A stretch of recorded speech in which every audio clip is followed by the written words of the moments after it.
Después de lo que sucedió en Afganistán, yo hice varios directos de geopolítica explicando, y además me es muy pertinente que echéis un vistazo si queréis al directo que hice ayer en el canal de Roberto Vaquero, donde bueno, pues hablamos un poco también de esto, ¿no? Y de lo que habíamos estado hablando, de la injerencia de China en el triunfo de los talibanes en Afganistán, el pacto al día siguiente, o digamos el acuerdo a la consolidación del régimen chino con Irán. Como veis, hoy estoy mucho más suelto y estoy mucho más tranquilo que ayer porque ya me han pegado el diente, ¿de acuerdo? Hombre, ahí está ese pedazo de superchat de Afrodita33. Muchas gracias por ese pedazo de superchat. Los que queréis dejar preguntas por superchat, al final del directo responderé preguntas, ¿vale? Ahora quiero hacer la exposición, quiero hablaros.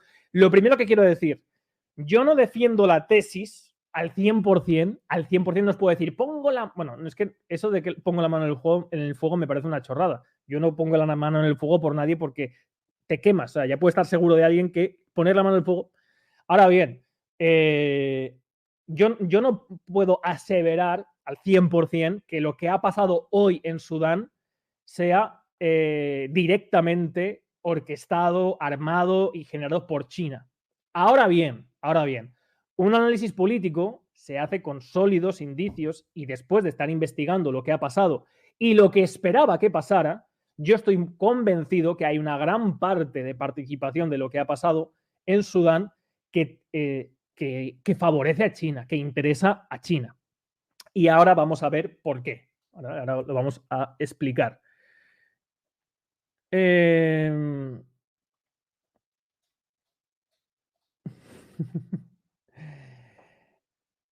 Entonces, como iba explicando, durante el desarrollo de los acontecimientos a nivel geopolítico, ya hemos explicado, y además Joe Biden salió diciendo que el futuro, o digamos los nuevos intereses de Estados Unidos estaban en Siria, en Irak y, sobre todo, y dijo literalmente, en Somalia, en Sudán, en el Cuerno de África en general. Porque son zonas geoestratégicas muy importantes de cara al Mar Rojo, al Golfo de Adén, tienen recursos naturales muy importantes. También se habló de Libia y esperábamos, después de lo de Guinea, que algo pasara con Sudán. De hecho, el directo que yo hago con el golpe de Estado en Guinea, que ahí sí hay pruebas evidentes, soldados norteamericanos en la propia comitiva de los golpistas, de que había sido un golpe en un país con injerencia directa de China. Además, el principal productor de aluminio a nivel mundial había sido un golpe, auspiciado, propiciado por Estados Unidos, de que los próximos pasos, y es algo que advertí y dije en el último directo que hice de geopolítica, dije, algo va a pasar próximamente en el Cuerno de África, bien en Somalia o bien en Sudán, etcétera, etcétera. Bueno, pues ya lo tenemos y yo considero que en gran parte es muy probable que esto sea una maniobra de China. Vamos a establecer una serie de precedentes históricos, ¿de acuerdo? Bueno, yo evidentemente he repasado un poco esto porque uno tiene las cosas en la cabeza, pero quiero decir que si me veis que he tomado alguna nota, bueno. Sudán durante el siglo XIX fue una colonia británica que estuvo en permanente, o tuvo gran parte de la segunda mitad, conflictos con el Imperio Británico y revueltas que se produjeron en el seno en Sudán. Sobre todo por parte del Imperio Británico desde Egipto, que era una colonia consolidada y tradicional del Imperio Británico, y destacan de entre estas la revuelta de 1885, que fue la derrota más importante del Imperio Británico en suelo africano. ¿Por qué me remonto tanto? Porque es importante destacar desde prácticamente sus inicios como colonia la constante beligerancia y el no sometimiento que ha tenido el pueblo sudanés a los diferentes agentes externos que han intentado pues actuar o establecer su realidad política, y como colonia es muy importante para entender lo que sucede hoy.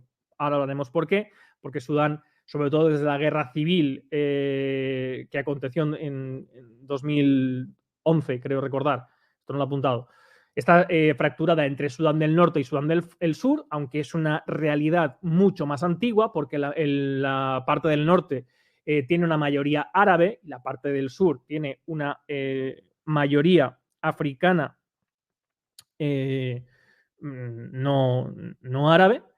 Y como bien podéis ver, cualquier persona que coja un mapa, pues Sudán está tirado con tiralíneas, igual que Egipto, igual que la parte sur de Libia o Argelia y Mali, es decir, esas fronteras que están hechas con un cartabón, eso se hace en la colonización, en el reparto. Entonces, cuando tú descolonizas, lo que debiera haberse hecho es atender a la realidad de las comunidades, de las diferentes, de los grupos poblacionales que determinan los sujetos políticos. Esto no se ha hecho en ningún país. Esto no. El Imperio Británico, la verdad es que creo que ha sido el peor ejemplo de descolonización que ha habido en la historia. Pero bueno, sigo. Entonces, Sudán está bajo dominio británico básicamente hasta 1955. Fundamentalmente porque entonces es cuando se acaban las reservas que entonces había conocidas de petróleo en Sudán. En 1950, básicamente, para no alargarlo mucho, del 55 al 65 se establece un gobierno militar y en el 69 se produce un golpe de Estado y una dictadura de un general que aglutina a toda esa mayoría musulmana y reprime a toda la parte del sur de mayoría africana. Pero ahora viene el quid de la cuestión. Ahora viene, para que veáis, como en Afganistán, cómo estas cosas... a ver, ¿no me veis bien? Se ve mal. Sí se ve mal. Bueno, si se ve mal es por el StreamYard, porque cuando hago un directo directamente en YouTube o hago un directo en Twitch, no se ve mal, ¿vale? Lo siento. Sabéis que el StreamYard, no sé por qué, me da baja resolución, lo siento muchísimo, pero es así. Lo siento si me veis mal. Supongo que luego cuando se quede subido se quedará bien. Así que nada. Bueno, lo dicho. En el año 79, ya ahora es cuando va el kit de la cuestión, ¿de acuerdo? En el año 79, Estados Unidos, con Ronald Reagan, es cuando inicia sus inversiones en Sudán, ¿vale? De hecho, es el segundo país de África, después de Egipto, en el que Estados Unidos ha invertido más. De hecho, lo tenía por aquí, entre el 79 hasta 1985, Estados Unidos invierte 460 millones de dólares, principalmente por dos razones, que ahora vamos a ver cuáles son. Además, es fácilmente saber por qué Estados Unidos invierte tanto durante la década de los 80 en Egipto, 70 y 80, en Egipto y Sudán, porque junto con Israel suponen el tapón de Oriente a África, territorialmente hablando, y marítimamente el control del Mar Rojo. Bueno, en el 79, Estados Unidos, como digo, con la era Reagan, empieza a invertir en Sudán por una sencilla razón, porque en el año 80, 1980, recordemos que los británicos habían dejado o habían establecido la independencia de la India, de Sudán, perdón, en el 55. Iba a decir una cosa de la India, pero no viene a cuento, así que mejor. En el año 80 se vuelven a encontrar reservas de petróleo en Sudán. Entonces, ya sabéis lo que le pasa a los norteamericanos con el petróleo. O sea, A ver, ¿pero qué pasa? ¿Que están viniendo hates o algo? A ver, todo el mundo, relajaos. Esto es un dicto de geopolítica. Lo único que el que quiera venir o el que quiera ir, simplemente que yo repito en lo que habíamos quedado de realizar un directo sobre la ley electoral en España, con alguien que parece que sabe mucho más que yo. Nada más, ¿vale? Con todo el cariño del mundo, cuando quieran y donde quieran. Así que relajaos los hates, no hateéis a nadie, vamos a seguir y ya está.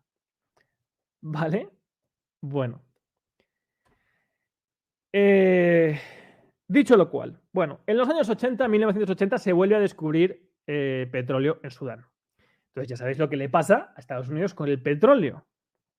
O sea, es como algunos con un diputado de Vox, babean y se ponen erectos. Pues Estados Unidos igual. Y esto es lo que provoca que Estados Unidos invierta, como digo, 460 millones de dólares en Sudán, fundamentalmente para tener acceso a esos recursos naturales, también minería y, sobre todo, también para establecer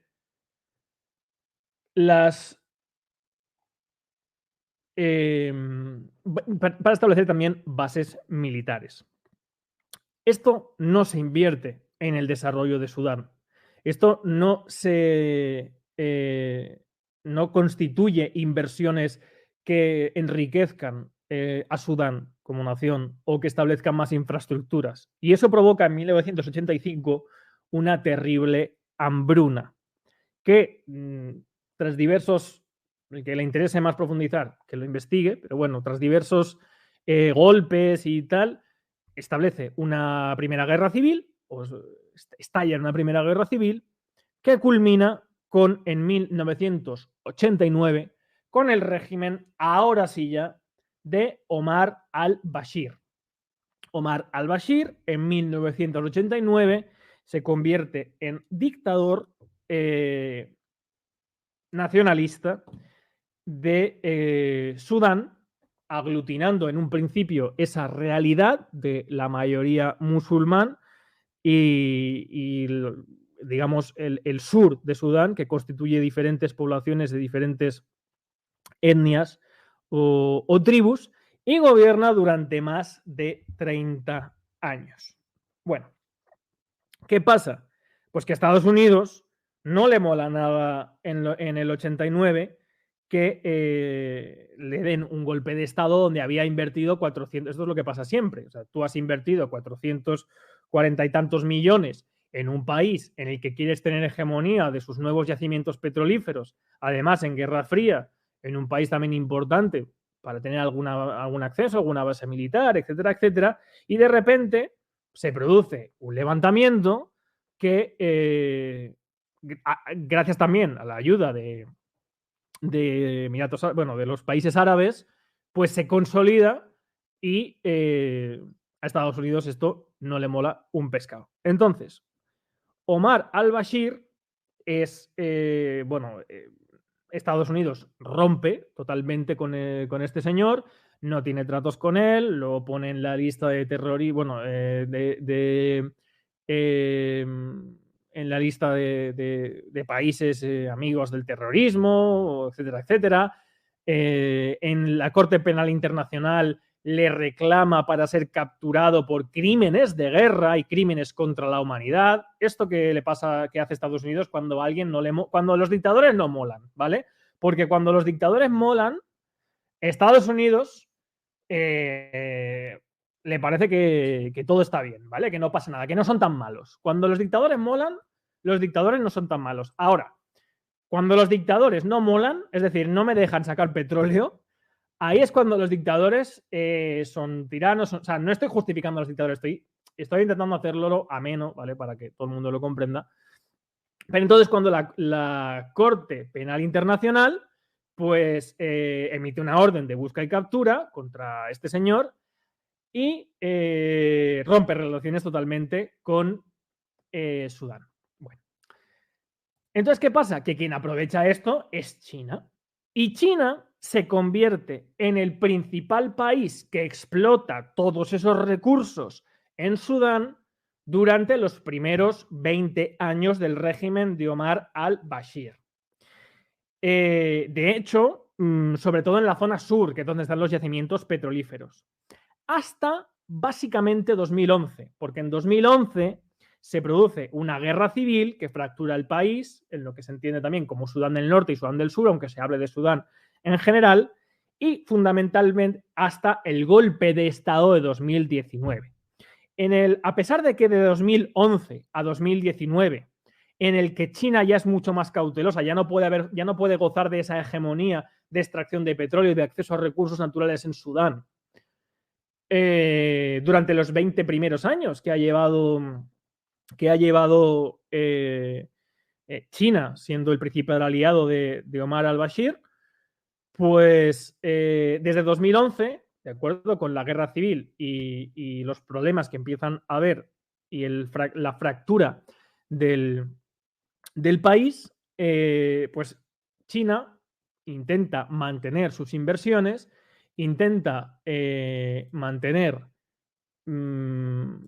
digamos, poder seguir teniendo acceso a esos recursos naturales, pero ya no es el principal y hegemónico,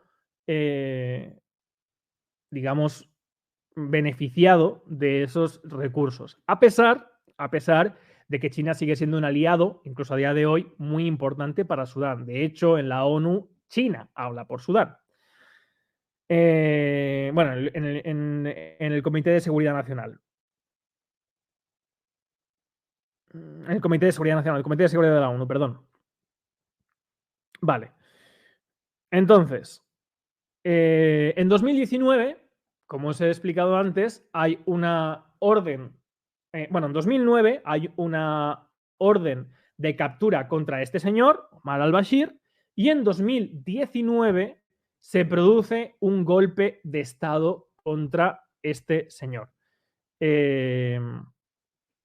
Entonces, este hombre, en abril de 2019, dimite y bajo la presión de manifestaciones callejeras y diferentes pues movimientos, sobre todo militares, que es donde está el quid de la cuestión hasta hoy en día, pues es juzgado. Y de hecho, su juicio ha sido, bueno, es juzgado, se le va a juzgar. Su juicio ha sido pospuesto por el tema del COVID y tal, porque tened en cuenta que se le detiene en 2019. Y en 2020 el Consejo Militar, que gobernante en Sudán, aunque acuerda entregarle a La Haya para juzgarlo por crímenes contra la humanidad, pues finalmente se decide que se le juzgue en su país de origen, en Sudán, lo cual es un indicativo de la injerencia del país que promueve ese juicio, Estados Unidos, al nuevo régimen. ¿Por qué? Pues porque en el año 2019 se produce un golpe de Estado militar contra este señor. Y ahí se reanudan las relaciones de Estados Unidos con Sudán. Todo lo que en los años... Uy, me he caído. ¿Me he caído? Estados Unidos con Sudán. Todo lo que en los años... Uy, no me he caído. Vale.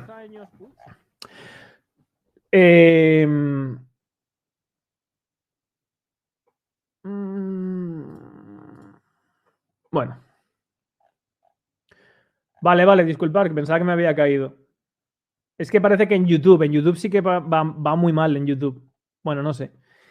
Todo lo que durante años ha sido un problema para Estados Unidos, sobre todo desde el 89 y la subida al poder de este señor, por lo que en los años 80 había invertido y la buena relación que había establecido con el gobierno de Sudán, y durante ese tiempo este señor al-Bashir había tenido buena relación con China.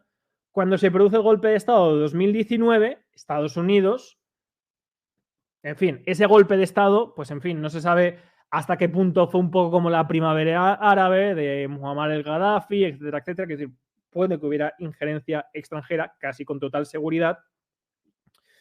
Pero fundamentalmente Estados Unidos y en particular Donald Trump en el año 2020 firman un acuerdo para que Sudán vuelva al camino y al redil de un gobierno, de realizar una transición democrática o realizar una transición, en fin, establecer un gobierno afín a los intereses de Occidente, etcétera, etcétera. Aunque es un país que sigue manteniendo vínculos con China, pero en el año 2019, cuando se juzga a este señor y se abren las puertas a un proceso, digamos, tutelado y con injerencia de Estados Unidos y también de la Unión Europea allí, pues la apuesta de Trump también la sigue Joe Biden. Y de hecho, gran parte de los titulares de lo que hablan hoy es de la crispación, del repudio. Si queréis lo podemos repasar ahora rápidamente, de Estados Unidos al golpe de Estado que ha sucedido allí. Voy a ver que ha habido un par de superchats por aquí. César, la mayoría de estas cosas que cuentas, ¿las sabías de antes o te las preparas? ¿Cómo te preparas las que no sabes? Lo siento por las dos páginas. Pues mirad, ahora os lo enseño. Ahora os lo enseño. O sea, a ver. Bueno, termino la exposición. Entonces, en el año 2019, como digo, hay un golpe de Estado y se establece una comisión militar. Una comisión militar para que haya una transición democrática. Democrática ya entendemos, ¿de acuerdo? Entonces, en los primeros 21 meses tiene el poder el que actualmente sigue siendo el Consejo Soberano de Sudán, que básicamente está a las órdenes de un Consejo Militar Transitorio. Un Consejo Militar Transitorio del que es presidente el que ha dado el golpe de Estado, que es, y esto lo tengo aquí apuntado, Abdel Fattah Abdelrahman Burhan, ¿vale? Bueno, Burhan ha dado un golpe de Estado y fue el señor que desde el golpe que desde 2019 tuvo durante 21 meses los poderes plenipotenciarios. Nada más era el golpe de Estado, durante los primeros 21 meses, este señor tenía los poderes plenipotenciarios. A los 21 meses se establece un primer ministro, ¿de acuerdo? Que es el gobierno civil, el que tiene que encabezar, digamos, la transición civilmente. Es decir, el que tendría la rama legislativa, el que estaría configurando la legislación para esa futura democracia en Sudán, que es Abdallah Hamdok, que es un señor que es el que mayor valedor ha sido durante este tiempo de Estados Unidos, fundamentalmente. En fin, este señor pues es el miembro de la Organización de las Naciones Unidas, el que habla en nombre de Sudán, el que le ha tenido la transferencia de poder del Consejo Militar Transitorio que se establece en un principio en 2019 y es el que estaba poco a poco impulsando las relaciones exteriores y sobre todo el que estaba intentando abrir rutas con Sudán del Sur y rebajar los aranceles para el paso del petróleo, para facilitar que Sudán del Norte, donde fundamentalmente hay unos intereses de Estados Unidos, tengan mayor acceso al petróleo de Sudán del Sur. Bueno, pues este señor, que os pongo si queréis aquí las imágenes, porque yo evidentemente no me sabía los nombres de estas personas, es el que ha sido detenido. Mirad, a ver, es que no sé cómo. Ahora. Este señor de aquí es el que ha sido detenido, ¿de acuerdo? Si queréis, no lo puedo ampliar, es que en StreamYard sí puedo hacerlo. Este señor de aquí es el que ha sido detenido. Y este señor es el que ha dado el golpe de Estado, que es...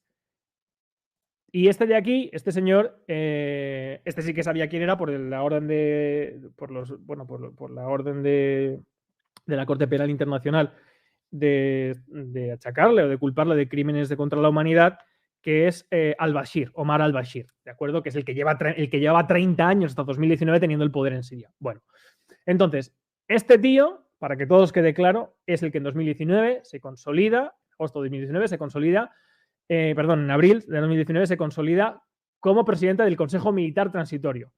Es decir, como el poder fáctico militar, como la fuerza del Estado para mantener el orden en un momento de transición. Y este señor de aquí era el que tenía el brazo civil o el que estaba realizando la transición civilmente. Bueno, pues para que todo el mundo lo entienda, este es el que ha detenido a este. Eso pasó ayer. ¿Dónde saco toda esta información que os estoy explicando? Evidentemente no de los... Que decir, por un lado tenemos los titulares del Mundo y de los medios de comunicación españoles que dicen, ha triunfado el golpe de Estado en Sudán y establecen pues lo que más o menos todo el mundo puede apuntar, y es que por las reacciones que ha habido, sobre todo en Estados Unidos y en el exterior, sería un fracaso para Estados Unidos. El triunfo de esta asonada puede ser letal para algunos países que mantienen precarias esperanzas de democratización en la zona. Muchos gobiernos africanos miran ahora lo que sucede sabiendo Jartún es la capital de Sudán, sabiendo que de triunfar el golpe animaría a otros militares a hacer lo propio si no hay una presión internacional que lo impida. Es que eso es lo que creo que... Por eso considero muy improbable que este señor haya dado golpe de Estado si no es gracias a un apoyo exterior. No digo que haya sido orquestado, dirigido y puesto, pero sí que con el apoyo, en este caso de China, y vamos a ver por qué. Además, esto puede suponer otra derrota diplomática de la administración Biden, que había apostado por reconciliarse con Jartún tras décadas del desencuentro. No es verdad, porque no ha sido una apuesta de Biden, había habido una apuesta de Trump continuada por Biden, ¿de acuerdo? Pero bueno, estos son los titulares del mundo y este es el señor que digo que ha dado el golpe de Estado. El ala militar del gobierno sudanés rompe su alianza con el servicio, la sección civil, y exige disolver el gabinete.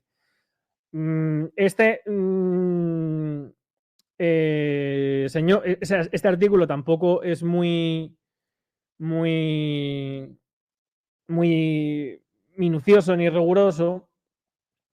Tener en cuenta una cosa, también un indicador importante. Cuando hubo el golpe de Estado en Guinea, Estados Unidos no dijo nada. Estados Unidos ni habló, coño, porque tenía aparecen en vídeos sus propios soldados norteamericanos en la comitiva de los golpistas. Estados Unidos no abrió la boca. Ahora pasa al revés. China no ha abierto la boca y Estados Unidos es la que está diciendo que repudia totalmente el asalto militar, que lo califica de inaceptable, que le parece absolutamente inaceptable, que Estados Unidos subraya que está profundamente alarmado por lo ocurrido en las últimas horas en Sudán, donde un grupo de militares ha arrestado al primer ministro Abdallah Hamdok, ¿de acuerdo? Que es este señor, arrestado por este otro, que es para que todo el mundo lo entienda, el presidente del Consejo Militar. A ver, un segundito. Bueno, y que Estados Unidos rechaza, no solamente no apoya el golpe que se ha dado, sino que lo rechaza, que llama a la liberación del ministro que se ha detenido, Abdallah Hamdok, y a reconducir esas líneas que al final son líneas políticas y económicas, porque lo que quería este señor, lo que pretendía este señor, es establecer un gobierno democrático para Estados Unidos, un gobierno afín, un gobierno civil afín, con unas elecciones democráticas, con una serie de partidos muy limitados, muy acotados, una partidocracia, y establecer unas bajadas arancelarias entre Sudán del Norte y Sudán del Sur para que Estados Unidos tuviera acceso al petróleo de Sudán, que fundamentalmente es el séptimo productor de petróleo de África. Ese es el quid de la cuestión. Entonces, bueno, estas son todos titulares de que Estados Unidos está pues alarmada, está en contra de lo que ha sucedido allí, etcétera, etcétera. Pero ahora vienen dos artículos muy importantes de los cuales pues yo he sacado la información que me parece muy importante. Esta señora, por ejemplo, Laura Barber, esto estaba en inglés, lo he traducido para que lo veamos con vosotros. Pero esta señora, Laura Barber, es nada más y nada menos que un analista político de la London School of Economics and Political Science, y es especializada en política exterior de entre China y África. Es decir, que es una señora que sabe bastante. Además, ya había visto algún artículo de ella cuando miramos lo de Guinea y cuando miré las relaciones entre China y África, centrándose justamente en relaciones políticas económicas entre China, Sudán y el Cuerno de África, Sudán del Sur, etcétera, etcétera. Es doctora además en esto, quiero decir que es una muy buena fuente. Y establece una relación económica entre Sudán y China, como un poco lo que se ha estado explicando, que, digamos, ha sido hegemónico el control de China sobre Sudán hasta que se independiza después de la Segunda Guerra Civil Sudán del Sur en 2011. Realiza un informe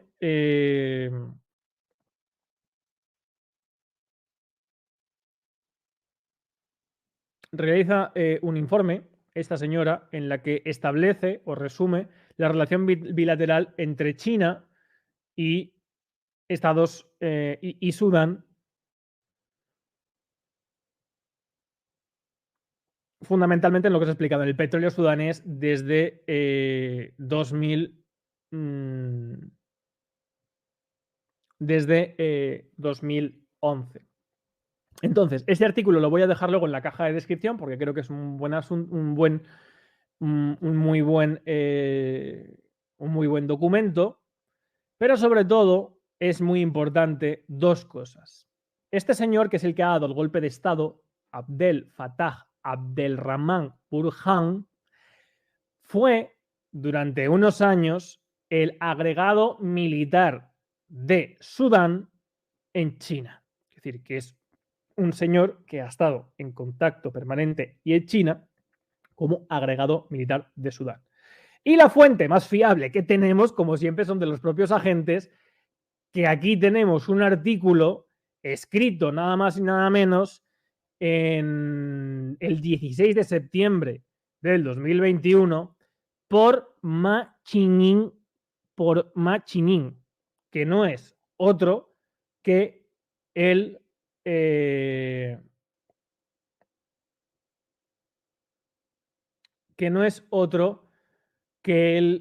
embajador de China en Sudán.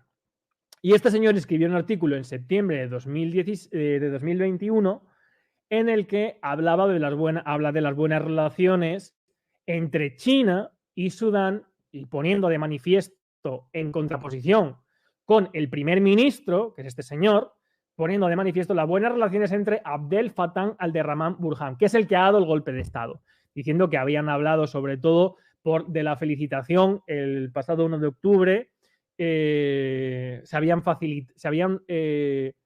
congratulations message presidente por el centenario de la fundación del Partido Comunista de China, de las nuevas relaciones establecidas y sobre todo, y lo más importante, y este es el key de la cuestión, disculparme el preámbulo, pero es que es importante poneros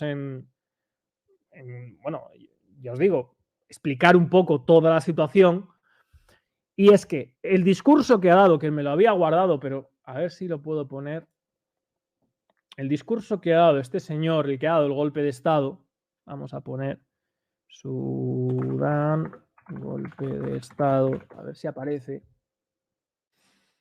Creo que es este. El señor que ha dado el golpe de Estado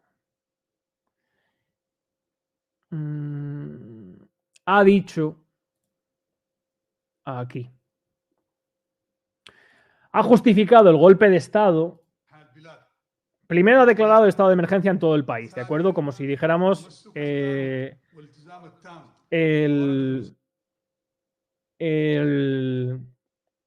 estado de excepción.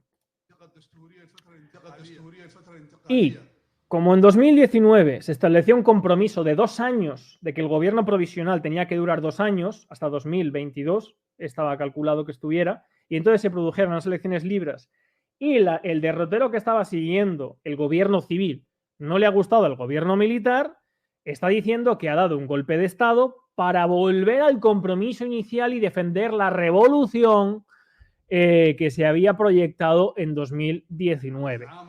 Pero fundamentalmente dice una cosa muy importante. Vamos a verla. Aquí está el periodo de transición 2019 y el acuerdo de paz de Sudán firmado en Juba en octubre de 2020.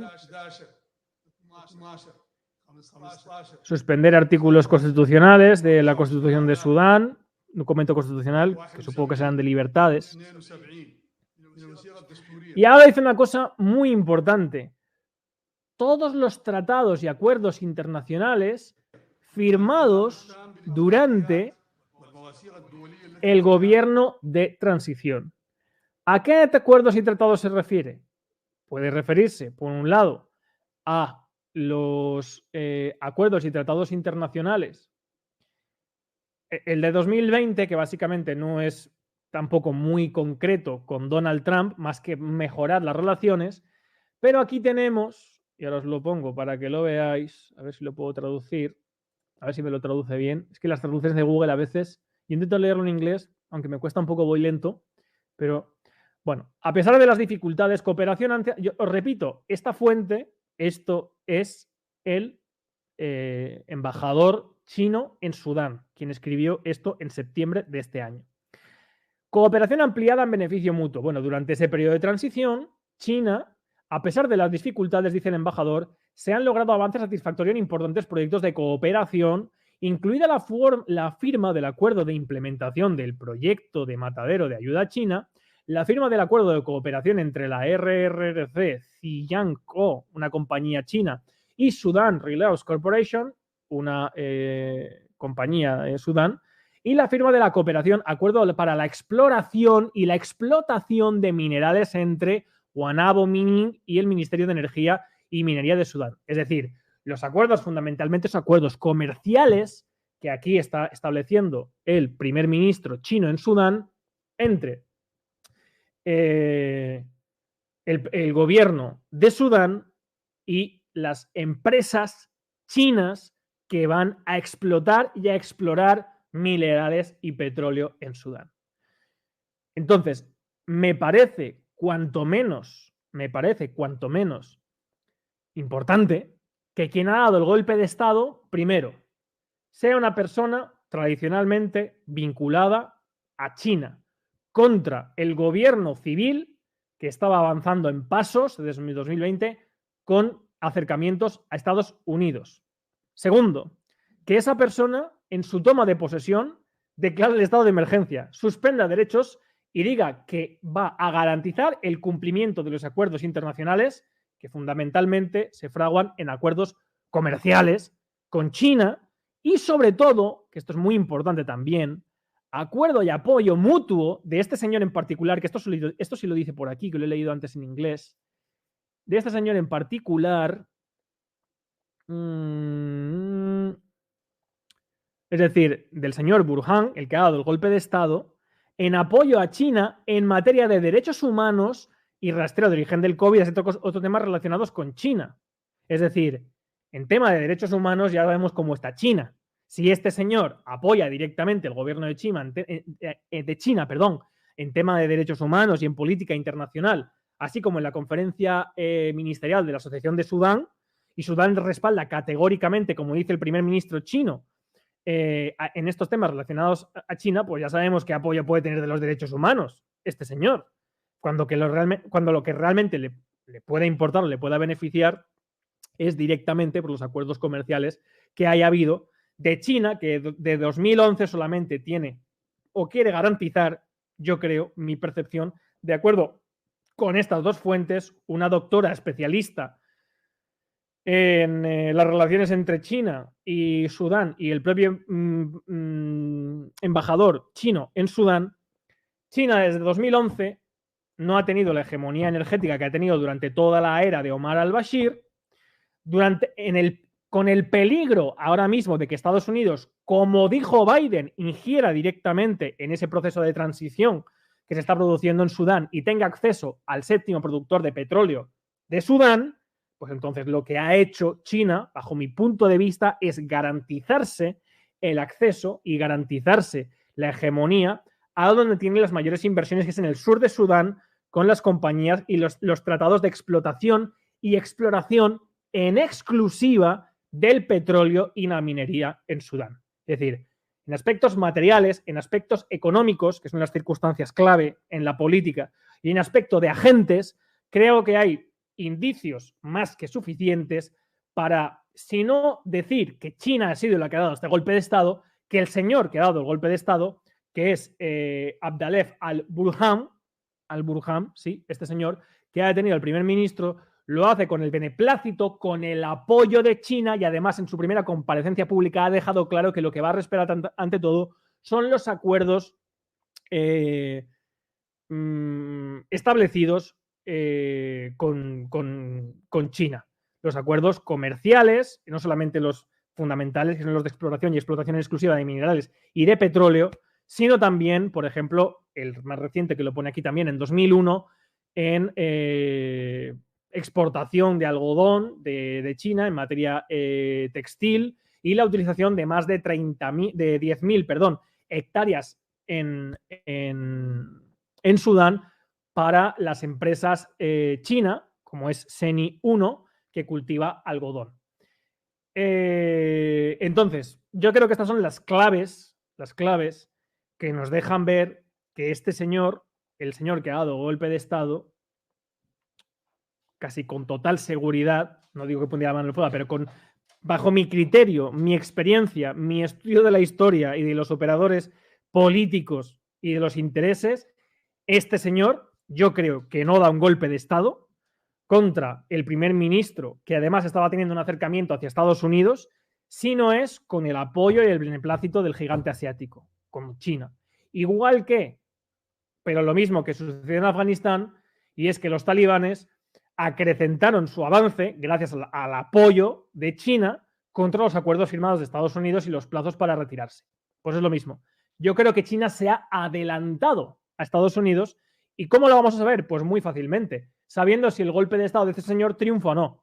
Si el golpe de Estado de este señor triunfa, significará que tiene una gran parte de apoyo. Aún así, puede que teniendo apoyo de China también fracase, porque según parece está habiendo manifestaciones populares, pero está habiendo también mucha represión. Hay ya 2 muertos y 80 heridos por las manifestaciones en repudio, digamos, a la involución que estaría viviendo Sudán en estos momentos con el golpe de Estado de este militar. Así que nada, este es un poco el repaso de lo que ha pasado en Sudán. Espero que... Os voy a dejar los 2 artículos para que los podáis leer aquí en la descripción, tanto el del primer ministro, tanto el del embajador de China en Sudán, como la de Laura Barber, la doctora en Relaciones Internacionales entre China y África. Y fundamentalmente, también yo creo que las circunstancias, y lo pongo si queréis aquí en un mapa para que lo veáis todos, las circunstancias geopolíticas de las que venimos hablando, en las cuales el propio Joe Biden ha establecido que los intereses fundamentales de Estados Unidos, y citó literalmente Somalia y Sudán. Entonces, el hecho de que el primer ministro que ha sido detenido en el golpe de Estado estuviera potenciando la bajada de aranceles, la facilidad para que Sudán del Norte, con injerencia sobre todo norteamericana, tuviera acceso al petróleo de Sudán del Sur, con inversión y injerencia tradicional de China, de un acceso no fácil para China al petróleo, es lo que explica fundamentalmente este golpe de Estado, y que este señor haya sido, pues se haya atrevido a dar este golpe de Estado. Veremos en qué queda todo esto, pero yo estoy convencido al 100% de que Barham, el señor este que ha dado el golpe de Estado, lo ha dado con el beneplácito y con el apoyo del gobierno chino, fundamentalmente, no solamente por las propias palabras de los políticos chinos, sino también, como digo, en un avance de jugada, como pasó en Afganistán, en un adelantamiento a las circunstancias del gobierno de transición militar, que ahora le tocaba disolverse y convocar elecciones libres en un régimen político con mayor injerencia, con una injerencia cada vez mayor de Estados Unidos. Voy ahora a leer los superchats que había por aquí. Hago unas pequeñas... Espero que haya quedado claro. Si alguien tiene alguna duda o alguna pregunta, que me la manifieste por aquí. Y ya está.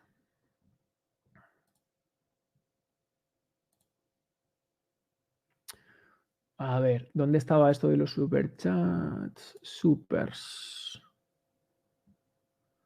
Ver todo.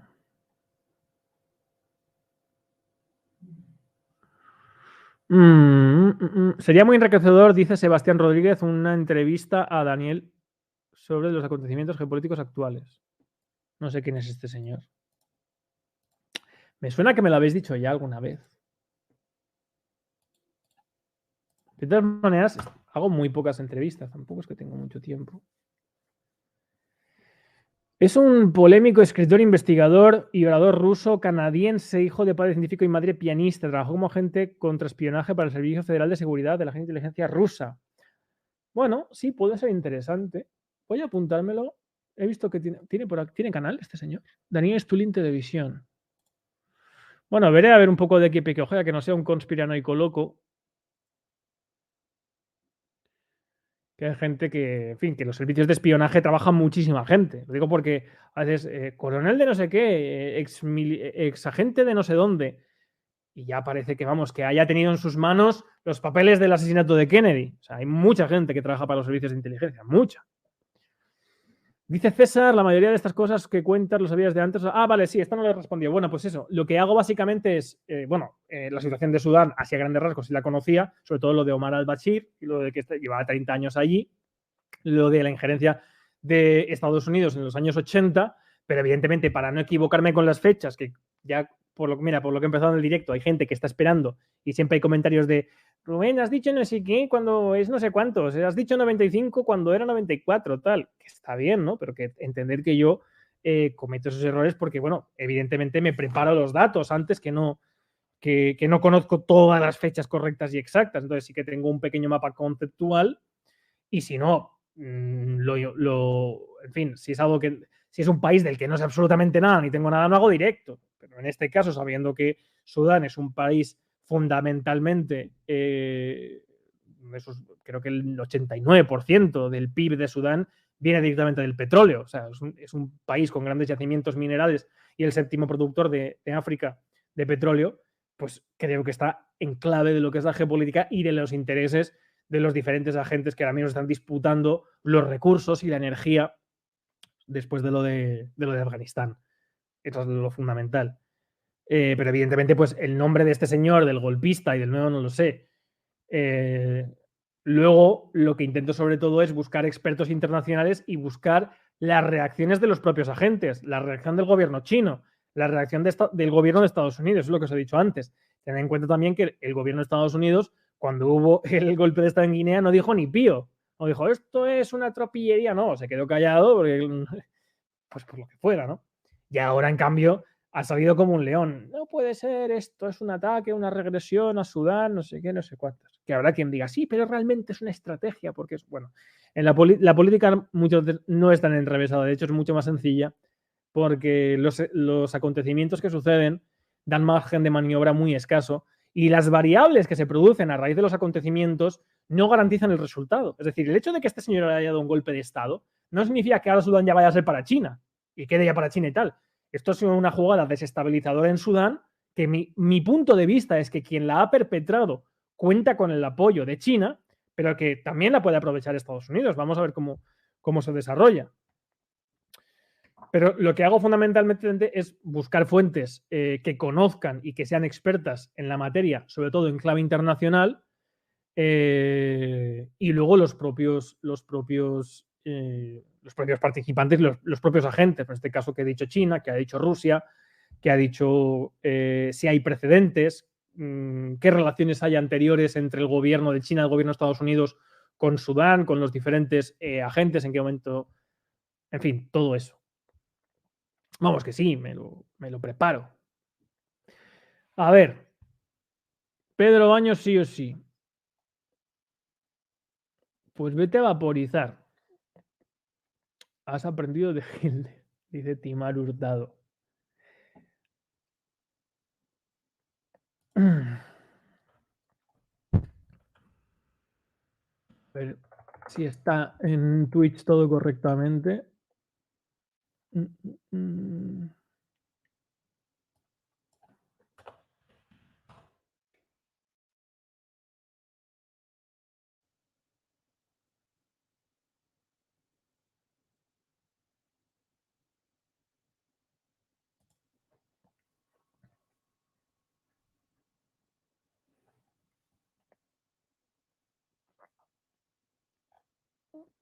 Rusia se ha pronunciado. Pues sí, Rusia básicamente lo que ha hecho ha sido, es decir, otra cosa, que otro indicador de que Estados Unidos es el gran perjudicado de este golpe de Estado es que Rusia ha responsabilizado al gobierno de Sudán de provocar el golpe de Estado por permitir la injerencia extranjera, por permitir la injerencia de Estados Unidos y generar inestabilidad general en el país. Eso es lo que, según un medio suizo, he visto antes, pero en fin, para no establecer los indicios y hablar directamente de las fuentes, pero bueno, si ponéis Sudán, Rusia, veréis que en Google os aparecerá, no sé si es el cuarto o quinto resultado,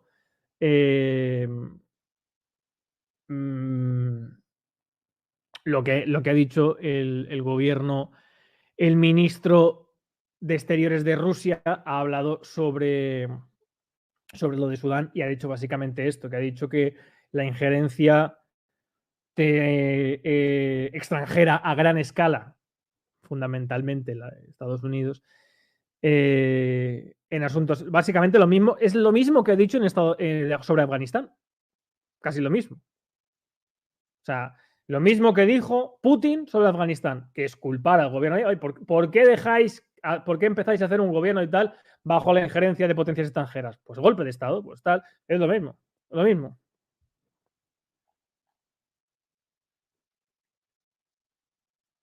Pero es que, claro, en un momento en el que hay una crisis energética tan grande, es decir, tener un gobierno títere en Sudán es importante.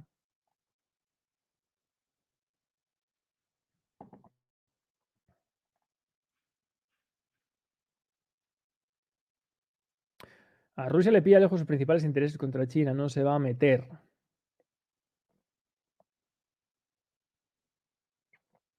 ¿Será que Rusia vuelve al socialismo? No, hombre, que va a haber Rusia al socialismo. Si no tiene nada que ver. Es que, mirad, los que andáis cazando el socialismo como vuestro enemigo, el socialismo es una idea.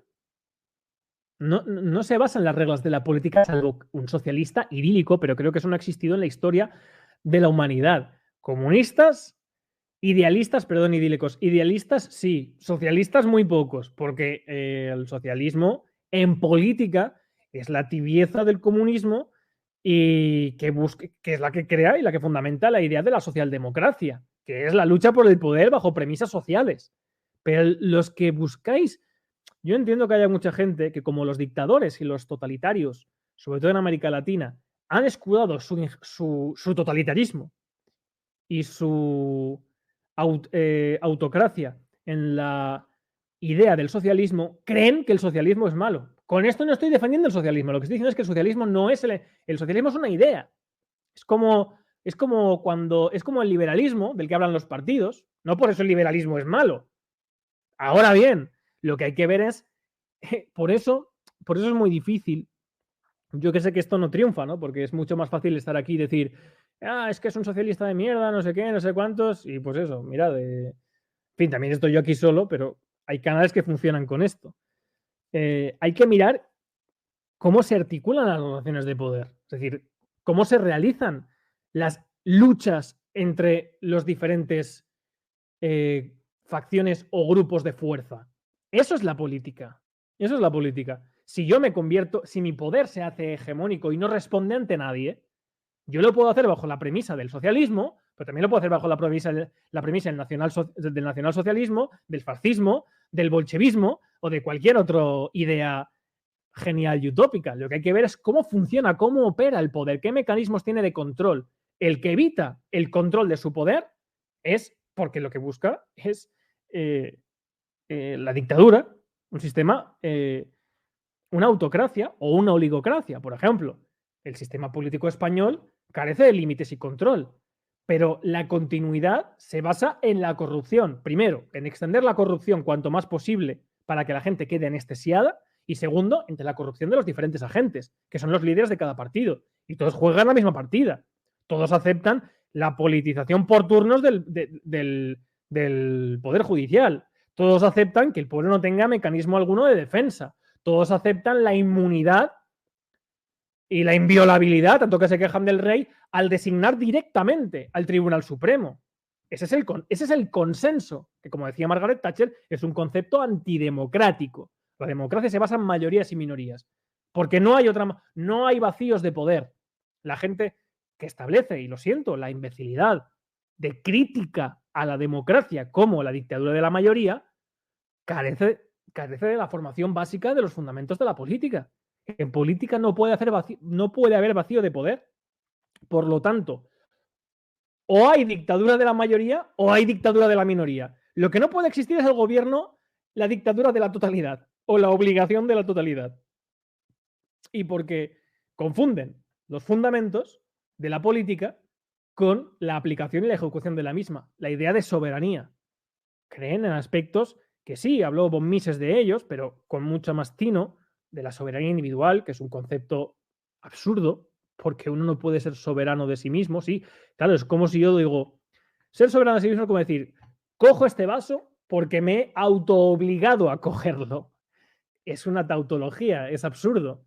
El concepto de soberano reside en aquel que tiene la facultad de obligar a otro. Eso, estudiad de dónde viene el concepto de soberanía. En política y en derecho. Los 6 libros de la República, de Jean Bodin. O la crítica en la Revolución Francesa, de Joseph de Maistre.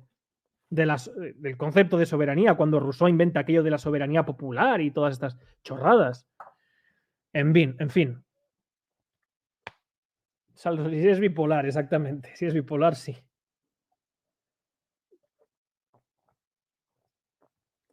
Rubén, pero es necesario tener presente la diferencia entre la democracia griega y la americana. Hombre, por supuesto, sí, pues por supuesto. Yo nunca he dicho que la democracia griega sea modelo de nada, salvo en la época de Pericles. Ahí sí, en una población de 100.000 habitantes que se reúnen 10.000 para tomar decisiones, eso es una maravilla. Pero hoy en día, con una población de 40 millones, es una imbecilidad. Es completamente, es una deformidad del pensamiento aplicar a una realidad social actual un modelo político de hace más de 2.000 años. Eso es una involución del pensamiento. Aunque el fundamento sea el mismo, el fundamento tiene que tener un desarrollo tecnológico acorde a la realidad social y política del momento. Por eso se inventa el concepto de representación, se desarrolla en la idea de organización social actual que redunda en la idea de Estado como lo estable, lo que no varía o no decae con los cambios políticos, eso es el Estado. El Estado, lo que significa Estado es lo estable, lo que no, porque antes, cuando moría un rey y cambiaba a otro, pues imagino, yo cancelo los privilegios de la corona de Castilla o de Navarra, no sé qué, no sé cuántos, y cambiaba todo. Entonces se inventa el Estado para dar estabilidad, realmente para justificar y para que no sea responsable el gobernante. Pero porque es lo que da estabilidad y los defensores del Estado lo que defienden es eso, ¿no? La estabilidad, la protección, la seguridad. Sin embargo, en el transcurso del tiempo y en ese avance tecnológico se ha demostrado que el Estado también tiene que tener límites y control. Si no, deviene en un poder totalitario que además tentaculiza y arraiga en los aspectos más nimios de la sociedad, llegando al extremo del nacionalsocialismo, donde para un negocio puramente civil hacía falta pasar por los cánones políticos del gobernante. Por eso es totalitarismo, por eso es totalitario, que no es lo mismo que dictadura, es porque es total, porque arraiga en la totalidad de la nación. Estoy mezclando muchas cosas. A los que hayan caído por primera vez en este directo se habrán mareado. Mira, ya se han ido 300 o 400 personas. Dice Jorge Moreno, gracias por el superchat, que os he dicho que al final iba a responder preguntas, pero no hay muchas preguntas. Comunismo, dice Jorge Moreno Gómez, punto. De guerra, 1918, la mayor caída de producción de la historia y 50 millones de muertes por hambrunas posteriores. El comunismo es muerte. Bueno, a ver. Yo no soy comunista. Mirad, a ver. Yo no soy comunista. No le he sido nunca, no por nada. Bueno, es que podría decir que cuando tenía 15, 14 años, me seducía lo que se decía del comunismo, ¿no? Como cualquier persona así. Pero luego, como yo nunca en mi vida he tenido la idea de adherirme a algo sin conocerlo bien, porque en eso está en juego mi vida, mi nombre, y me da vergüenza decir que sí a algo y luego darme cuenta de que es una estafa. Hacia mí mismo, en primer lugar. Por la educación que he tenido. Entonces, te formas.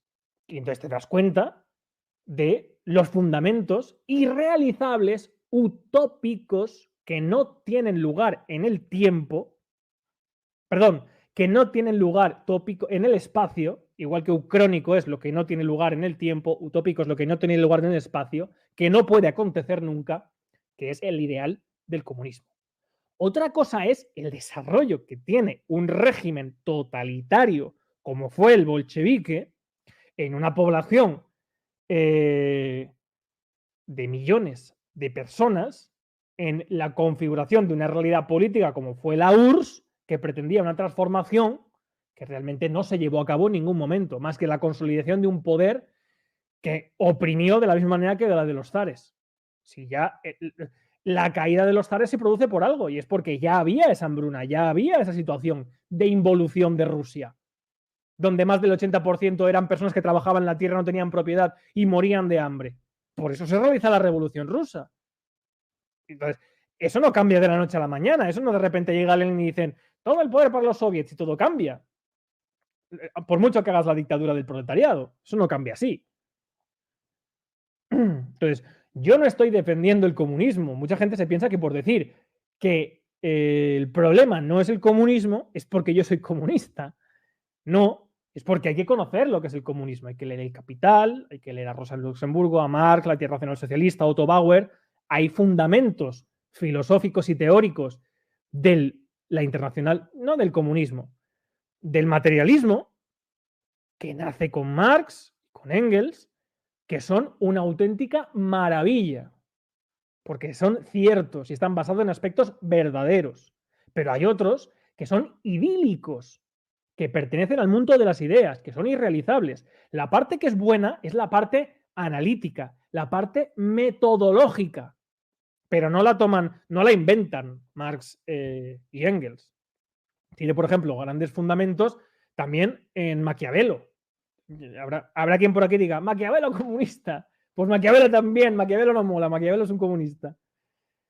Entonces, Jorge, entiendo lo que dices, desde luego yo no estoy a favor, pero no se trata de que sea un régimen comunista. Eso es la etiqueta que te van a dar para este es malo, este es bueno. Tienes que ver por qué sucede, cuál es la relación de poder. Porque Hambruna ha sabido toda la historia, incluido en Roma, y en Roma no existía el comunismo. ¿Vale? Sí, Nerón era comunista también. Lista, ¿os imagináis esto? Seguro que hay gente que... Lista, como ahora está tan de moda hablar del comunismo, pero os digo una cosa, por ejemplo, personas que están siendo, mejor dicho, esto es muy típico de España, ¿no?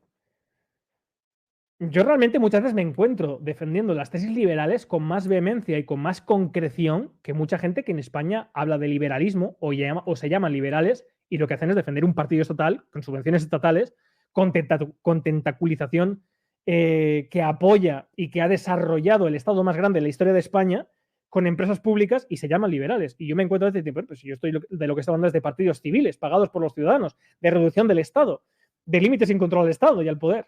Bueno, lo que pasa es que yo conozco lo que es el liberalismo y no puedo ser liberal porque el liberalismo puro y absoluto es un ideal, igual que el comunismo. Es inalcanzable. Yo me pongo metas alcanzables, que son la democracia. La democracia sí que es un sistema de poder que pone límites y control de manera concreta. Por eso mi debate con Juan Ramón Rayo, él terminó diciendo que lo que yo defiendo, él le parece genial, pero le parece poco. Claro, normal, porque él defiende un paso más allá que está en el mundo de las ideas. Yo no. Pero eso no significa que yo sea antiliberal. Pero todo esto lo venía a decir por el tema, porque todos los grandes pensadores que son referentes en España de liberalismo, o que los que se llaman a sí mismos liberales, que no lo son,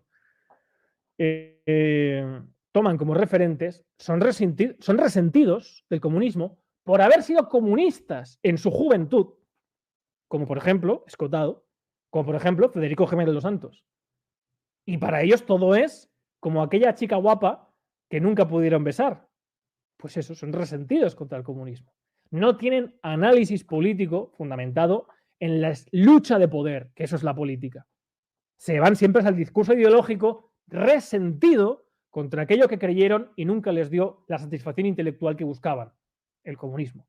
Como yo no he sido nunca comunista, no tengo ese resentimiento.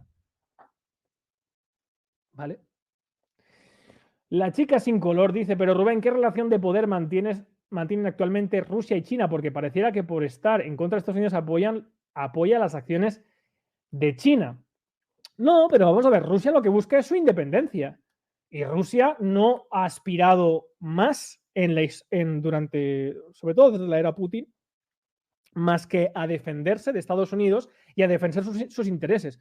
Rusia no ha aspirado a pasar por encima de Estados Unidos y convertirse en la primera potencia del mundo. Hombre, si pudiera, sí, pero se ha puesto un objetivo real y Rusia sabe que eso no lo puede hacer.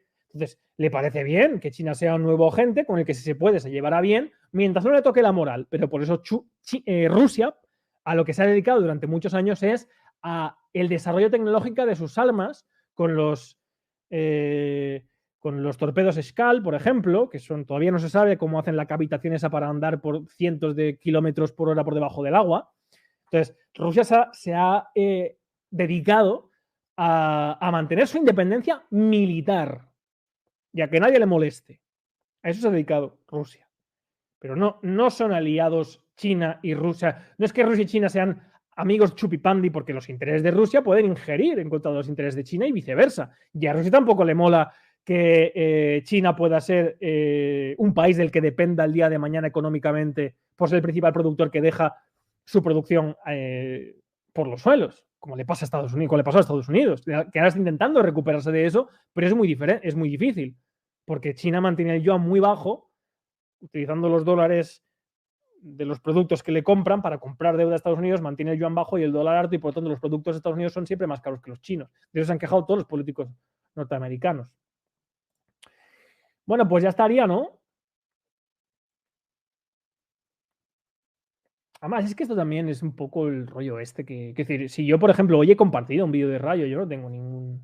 Todo lo contrario, yo siempre he alabado, como en Madrid, la honestidad intelectual de Juan Ramón Rayo, y me encanta ser la persona de Internet con la que más he coincidido. Luego hay algunos divulgadores que yo creo que me tienen inquina personal porque son un quiero y no puedo, y por eso dicen y hacen cosas que, en fin, que yo... realmente me entristece, porque yo siempre les he tendido una mano a todos.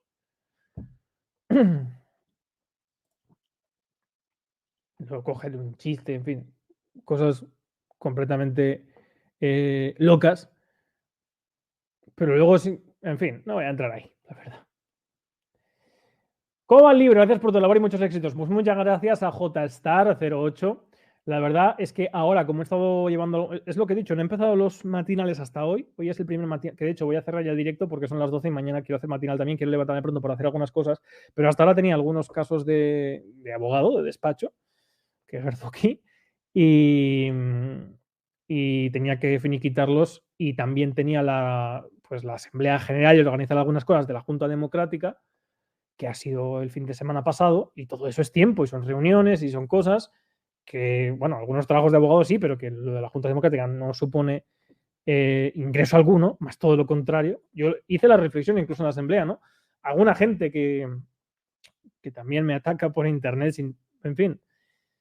La verdad es que a mí me satisfacen esos ataques, porque digo, joder, si me atacan con eso, será que no tienen mucho más.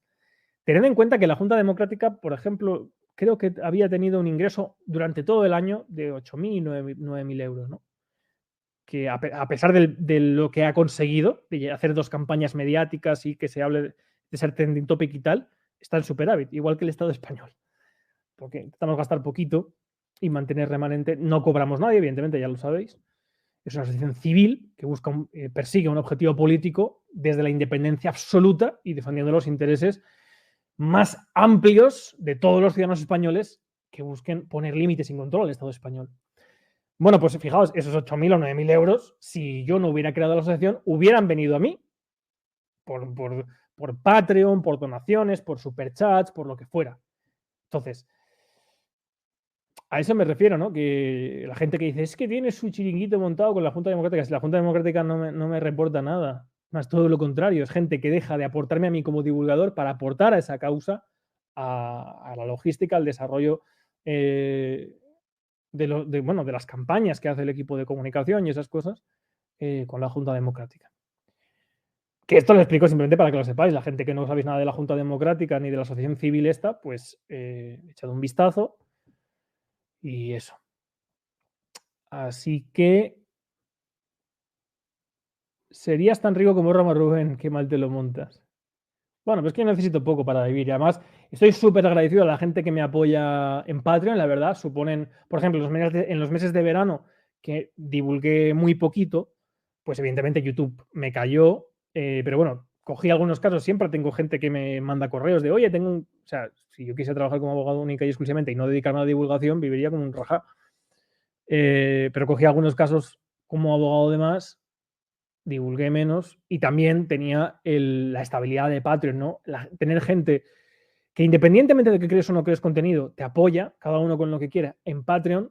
La verdad es que a mí me me impresiona mucho. Decidí, de hecho, hacer 2 directos al mes, que este mes he fallado uno, pero ahora el último. Ahora haré uno, el día 30 de octubre, solamente con ellos, porque, joder, mola mucho, gente que te apoya y te mantiene esa pequeña estabilidad, ¿no? Que es muy poquito, lo que ganan Patreon, pues por lo menos es para pagar la cuota de autónomo y el internet y 4 cosas, pues eso sí.